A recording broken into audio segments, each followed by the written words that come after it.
Başa geldim geleli, ben ne zor günler yaşadım.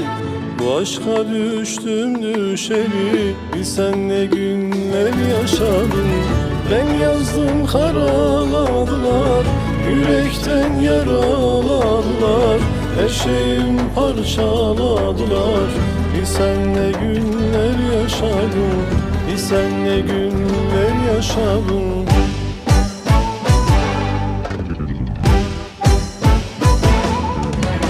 Denizlerde dalgalarla, şu hayatta kavgalarla, içimdeki fırtınayla, bilsen ne günler yaşadım. Ben ne zor günler yaşadım, bilsen ne günler yaşadım.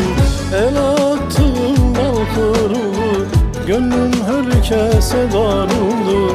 Sanki bir kefen sarıldı, bilsen ne günler yaşadım. Ben ne zor günler yaşadım, bilsen ne günler yaşadım.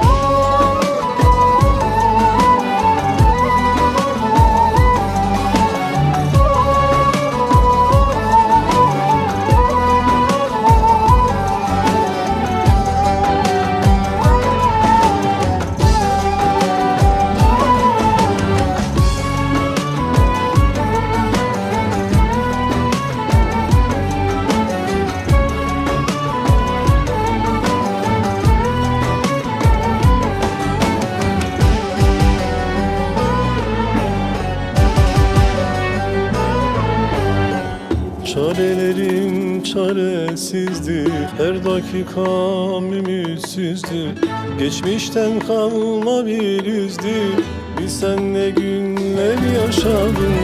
Ben yazdım karaladılar, yürekten yaraladılar. Her şeyim parçaladılar, bilsen ne günler yaşadım. Bilsen ne günler yaşadım.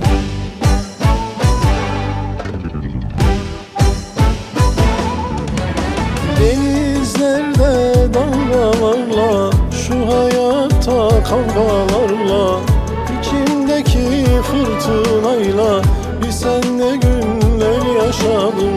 Ben ne zor günler yaşadım, bilsen ne günler yaşadım.